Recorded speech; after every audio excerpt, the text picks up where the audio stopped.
अस्सलामुअलैकुम। ये इसराइल की ईरान पे स्ट्राइक्स के बाद डे 2 है। ईरान ने रात को स्ट्राइक्स भी की हैं, उसी सेम डे पे ही इसराइल पे। आज 14 अगस्त को 2025 को ये इम्पोर्टेंट बात ये है कि आज 250th आर्मी की एनिवर्सरी यूएस मना रहा है।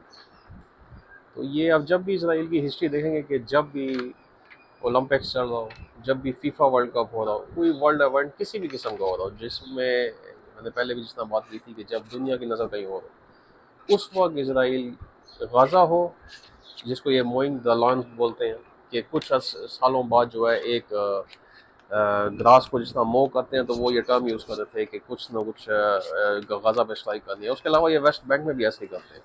तो जब भी कोई दुनिया में वर्ल्ड इवेंट हो रहा होगा, ये दो मुल्क इसके लिए मशहूर है। एक रशिया, रशिया ने भी जो क्राइमिया पे कब्जा किया था, उससे पहले अब्खाजिया पे वो जंग की थी 2008 में। उस वक्त कुछ ना कुछ मेन ओलंपिक्स चल रहा होगा या विंटर ओलंपिक्स चल रहा होगा। तो ये रशिया और इसराइल में कॉमन बात है कि जिस तरह मैं आपको बता रहा हूँ कि 250th आज के दिन, एक दिन बाद, इसराइल की स्ट्राइक्स के एक दिन बाद आज ट्रम्प की 79 सालगिरह भी है, और साथ में यूएस की 250th। अब ये 250th काफ़ी बड़ी बात है, तो वो दोनों कोइंसाइड हो रही हैं एक ही दिन पे, 14 जून को। और ये महीने से इसकी परेड की तैयारी चल रही थी। अमेरिका से वीडियोस आ रही थी कि जी वो टैंक्स पूरे मुल्क से जो है वो लाए जा रहे हैं, और इसकी परेड के लिए वाशिंगटन डीसी में जो कुछ। तो उसी में जिस तरह इसराइल ने मौका ढूंढा है कि बस इसी वक्त में स्ट्राइक किया जाए, जब ट्रम्प अपने पम्पस किस्म के एक परेड में बिजी है, और साथ में उसको लग रहा है।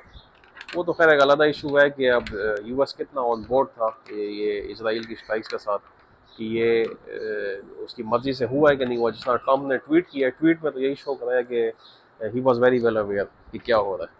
लेकिन ये जिस तरह इसराइल 1-2 महीने से वैसे भी कोशिश कर रहा था इनसे इजाज़त लेने के लिए कि यूएस से कि ये स्ट्राइक्स हो सके, लेकिन ट्रम्प की पूरी कोशिश थी कि कुछ ना कुछ इस पे बात हो सके। इसी जुम्मे के दिन जो है ये इनका विटकॉफ जो इनका एम्बेसडर है, उसकी एक मुलाकात भी होनी थी कि किसी किस्म का कोई बीच का ब्रेक थ्रू निकाला जाए।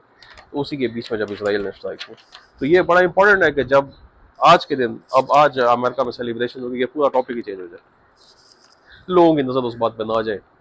डिग्नेटरीज आए हों, कितने मुल्कों के आए होंगे, जी 250th आर्मी की एनिवर्सरी है, सेलिब्रेशंस हैं, उसी के बीच में इसराइल ने अपना काम कर दिया। जो जिस तरह मैं कह रहा हूँ कि ये इनकी आदत है कि पहले भी इसी किस्म की स्ट्राइक्स करते हैं।